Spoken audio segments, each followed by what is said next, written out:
তো hello everyone, welcome to my channel teaching হল। তো তোমাদের হিস্ট্রি যে আহ, স্বাধীনতা সংগ্রাম থেকে যেসব প্রশ্নগুলো প্রিভিয়াস ইয়ারে এসেছিল নানান এক্সামে, যেমন বলো ডাব্লিউবিএসআই, মিসেলেনিয়াস, ঠিক আছে, প্রিলিমসে দেখতে পাচ্ছ তোমরা। তো এই সব জিকেগুলো তোমাদের আসার সম্ভাবনা আছে আপকামিং এক্সাম, যত কম্পিটিটিভ এক্সামগুলো আছে। তো তোমরা একবার এই ভিডিওটা প্রথম থেকে শেষ পর্যন্ত অবশ্যই দেখে নাও। তো আমরা আগে কিন্তু 65 কোয়েশ্চেন করানো হয়ে গেছে। তো আমার চ্যানেলে গিয়ে দেখে নেবে ওই আগের ভিডিও দুটো। তো আজকে যে 3 নম্বর ভিডিওটা করছি এই ইন্ডিয়ান হিস্ট্রি থেকে, তো এই প্রশ্নগুলো একবার দেখে নাও। প্রথমে কী বলেছে 66-এ, দেখো, দশরাজার যুদ্ধে কোন গোষ্ঠী জয়লাভ করেছিল। তাহলে দশরাজার যুদ্ধে কোন গোষ্ঠী জয়লাভ করেছিল? তো এটার অ্যান্সার হয়ে যাবে অপশন ডি, ভারত। ওকে, তারপর দেখো নেক্সট কী বলেছে, নিম্নলিখিত ব্যক্তিদের মধ্যে কে গুপ্তযুগে ওষুধ সংক্রান্ত বিদ্যার জন্য পরিচিত। তো এটা ডাব্লিউবিএসআই প্রিলিমসে বলেছিল 2018 সালে। তো এটার সঠিক অ্যান্সার হবে অপশন সি, সুশ্রুত। ওকে, দেখো 68 নম্বর প্রশ্ন কী বলেছে, হিন্দু ধর্মের নিচের কোন দেবতাকে সৃষ্টিকর্তা হিসেবে বিবেচনা করা হয়। তো এটা সঠিক অ্যান্সার কী হয়ে যাবে, ব্রহ্মা, অপশন সি। ঠিক আছে, দেখো 69 নম্বর প্রশ্ন কী বলেছে, কোন রাজার রাজধানী ছিল কর্ণ সুবর্ণ। দেখো মিসলেনিয়াস ফিল্মসে এসেছিল 2004 সালে। তো এটার সঠিক অ্যান্সার কী ছিল, অপশন এ হয়ে যাবে কারেক্ট অ্যান্সার, শশাঙ্ক। কেন, কর্ণ সুবর্ণ হচ্ছে শশাঙ্কর হচ্ছে রাজধানী ছিল। ঠিক আছে, তারপর দেখো 70 নম্বর প্রশ্ন দেখো, এলাহাবাদ প্রশস্তি কার লেখা। তো এলাহাবাদ প্রশস্তি, এই প্রশ্নটাও কিন্তু মিসলেনিয়াস ফিল্মসে এসেছিলো 2003 সালে। তো এলাহাবাদ প্রশস্তি কার লেখা? তো আমরা জানি সঠিক অ্যান্সার হচ্ছে হরিসেন, তাই তো। তারপরে দেখো হরিসেন কার সভাকবি ছিল? সমুদ্রগুপ্তের সভাকবি। হ্যাঁ, তাহলে সমুদ্রগুপ্ত সম্পর্কে বর্ণিত আছে কোথায়? এলাহাবাদ প্রশস্তিতে। ঠিক আছে, এটা মনে রাখবে। তারপর দেখো 71 নম্বর প্রশ্নকে বলেছে ধুই কোন রাজার সভাকবি ছিল। তা ধুই হচ্ছে লক্ষণ সেনের সভাকবি। আর একজন আছে লক্ষণ সেনের সভাকবি কে ছিল? জয়দেব। ঠিক আছে, তো এই লক্ষণ সেন হচ্ছে সেন বংশের শেষ রাজা, তাই তো। এটাও কিন্তু মিসেলেনিয়াস ফিল্মস এসেছিল 2002 সালে। ঠিক আছে, দেখো 72 নম্বর প্রশ্নটা কি বলেছে, নয়ানার এর সঙ্গে সম্পর্কিত, নয়ানার এর সঙ্গে সম্পর্কিত কে? না, অপশন বি দেখতে পাচ্ছি সঠিক অ্যান্সার, শৈব ধর্ম। ঠিক আছে, দেখো 73 নম্বর প্রশ্ন, কোন গুপ্ত রাজা পশ্চিম ভারতে শক শাসনের অবসান ঘটান। তাহলে শকদের দমন করেছিল কে? তো পশ্চিম ভারত থেকে। তো এটার হয়ে যাবে দ্বিতীয় চন্দ্রগুপ্ত। ঠিক আছে, তারপর দেখো আর হুনদের বিতাড়িত করেছিল কে ভারতের থেকে? তখন হয়ে যাবে স্কন্দগুপ্ত। তাই স্কন্দগুপ্তকে কি বলা হয়? ভারতের রক্ষাকর্তা, তাই না। এবার দেখো নেক্সট কি বলেছে, 74 নম্বর প্রশ্ন বলেছে পুরুষ সূক্ত কোথায় খুঁজে পাওয়া যায়। তাহলে পুরুষ সূক্ত কোথায় খুঁজে পাওয়া যায়? তো এটা সঠিক অ্যান্সার কি হবে, অপশন বি, ঋগ্বেদ। তারপর দেখো 75 নম্বর প্রশ্ন দেখো, এলাহাবাদ প্রশস্তি কোন সম্রাটের কীর্তি বর্ণনা করা আছে। আমি একটু আগে বলে দিয়েছিলাম এলাহাবাদ প্রশস্তি কার রচনা, হরিসেনের। আর এই এলাহাবাদ প্রশস্তি কোন সম্রাটের কীর্তি বর্ণনা করা আছে? সমুদ্রগুপ্তের। ঠিক আছে, দেখা যাচ্ছে এই যে প্রশ্নটা, তাই তো। অপশন ডি অ্যান্সার হয়ে যাবে। 76 নম্বর প্রশ্ন দেখো, ভারতের ইতিহাসে পরবর্তী বৈদিক যুগ বলতে বোঝায় কোন সময়কালকে। তো এটার সঠিক অ্যান্সার অপশন ডি, 1000 থেকে 600 খ্রিস্টপূর্বাব্দ হচ্ছে বৈদিক যুগ। ঠিক আছে, তারপর নেক্সট, তারপরে দেখো 77 নম্বর প্রশ্ন বলেছে ফাহিয়েনের ভারত ভ্রমণের সময় গুপ্ত সম্রাট কে ছিলেন।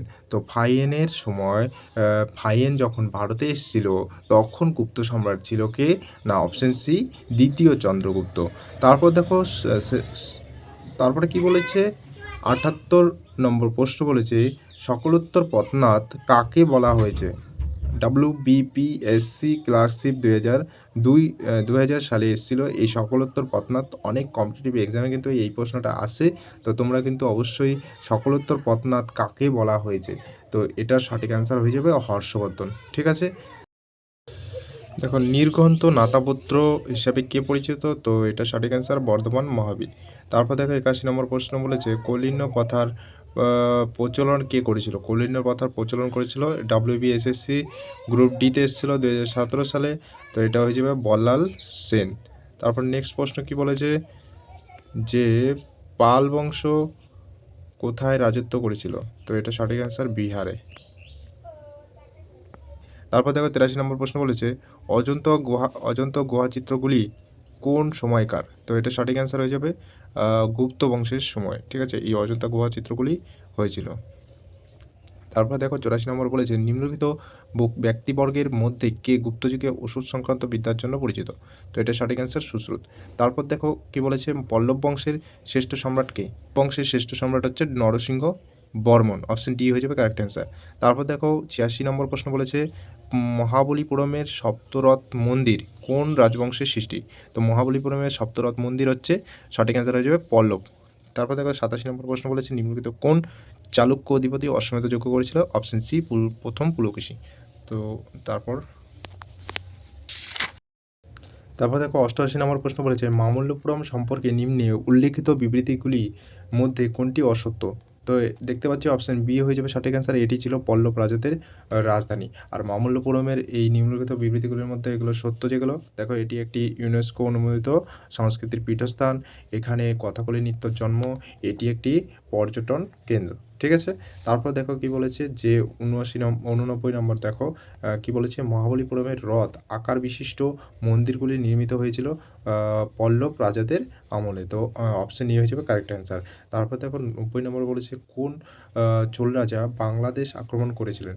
তো রাজেন্দ্র চোল হচ্ছে বাংলাদেশ আক্রমণ করেছিল। তো অপশন বি হয়ে যাবে কারেক্ট অ্যান্সার। তারপর দেখো 92 নম্বর প্রশ্ন বলেছে মুদ্রা রাক্ষস নাটকটি রচয়িতা কে? তো মুদ্রা রাক্ষস নাটকটির রচয়িতা আমরা জানি বিশাখ দত্ত। ঠিক আছে, 93 নম্বর প্রশ্ন দেখো লীলাবতী লিখেছিলেন, লীলাবতী এটা কে লিখেছিলেন? না ভাস্করাচার্য। তারপরে দেখো গীত গোবিন্দ, এটা নানান কম্পিটিটিভ এক্সামে এসেছিলো। তো এটা দেখতে পাচ্ছ WP লেডি কনস্টেবল মেইনে এসেছিলো 2023 সালে। তো গীত গোবিন্দ কার রচনা? তো গীত গোবিন্দ হচ্ছে জয়দেব। সেই লক্ষণ সেনের সভাকবি বলেছিলাম জয়দেবের লেখা হচ্ছে এই গীত গোবিন্দ। ঠিক আছে, তারপর দেখো 95 নম্বর প্রশ্নটা দেখো যে নালন্দা বিশ্ববিদ্যালয় কার রাজত্বকালে তৈরি হয়েছিল? তো এটা সঠিক অ্যান্সার হয়ে যাবে প্রথম কুমারগুপ্তের। ওকে, নালন্দা বিশ্ববিদ্যালয় কার সময় তৈরি হয়েছিল? না প্রথম কুমারগুপ্তের। তারপর নেক্সট দেখো রামচরিতের রচয়িতাকে? রামচরিতের রচয়িতা হচ্ছে অপশন ডি হয়ে যাবে সন্ধ্যাকর নন্দী। KPSI এসেছিল, তাই তো। তারপর দেখো নিম্নলিখিত কোন ব্যক্তি ভারতের শেক্সপিয়ার নামে পরিচিত? তো ভারতের শেক্সপিয়ার নামে পরিচিত অপশন ডি হয়ে যাবে কারেক্ট অ্যান্সার কালিদাস। ওকে, তারপর দেখো 98 নম্বর প্রশ্ন কী বলেছে কোন শতাব্দীতে বৌদ্ধ ও জৈন ধর্মীয় বিশৃঙ্খলার সম্মুখীন হয়? তো এটা অপশন সি হয়ে যাবে ষষ্ঠ। ওকে, তারপর দেখো 99 নম্বর প্রশ্ন কী বলেছে কোন পাল সম্রাট বিক্রমশিলা মহাবিহার প্রতিষ্ঠা করেছিলেন? তো কোন পাল সম্রাট বিক্রমশিলা মহাবিহার বা বিশ্ববিদ্যালয় প্রতিষ্ঠা করেছিলেন? তো এটা যাবে পাল রাজা ধর্মপাল। ওকে, তারপর নেক্সট 100 নম্বর প্রশ্ন দেখো কোন সময়কার বাস্তুরীতিতে চৈত্য বিহার স্তূপ ও স্তম্ভের নিদর্শন মেলে? তো বৌদ্ধদের সময় এই বাস্তুরীতিতে চৈত্য বিহার স্তূপ ও স্তম্ভের নিদর্শন মেলে। ঠিক আছে, এবার দেখো 101 নম্বর প্রশ্ন বলেছে এগুলির মধ্যে কোনটি কালিদাসের রচনা? তো কালিদাসের রচনাগুলো জানতে হবে। কাদম্বরী, তারপর হচ্ছে হর্ষচরিত, গীতগোবিন্দ না রঘুবংশম? তো এটার সঠিক অ্যান্সারটা হয়ে যাবে অপশন ডি রঘুবংশম। ঠিক আছে, আর হর্ষচরিত বাণভট্ট। ঠিক আছে, আর গীতগোবিন্দ জয়দেবের লেখা, তাই না। এবার দেখো 102 রয়েছে কাদম্বরী বাণভট্টের, না কাদম্বরীটা বাণভট্টের, তাই তো। এবার দেখো 102 কী বলেছে ইন্ডিকা কে রচনা করেন? ইন্ডিকা হচ্ছে মেগাস্তিনিস রচনা করেন। কে রচনা করেন? Indica Megasthenes. তাহলে অপশন ডি হয়ে যাবে কারেক্ট অ্যান্সার। তারপর দেখো 103 নম্বরে বলেছে অস্ত্রশাস্ত্র এর রচয়িতাকে?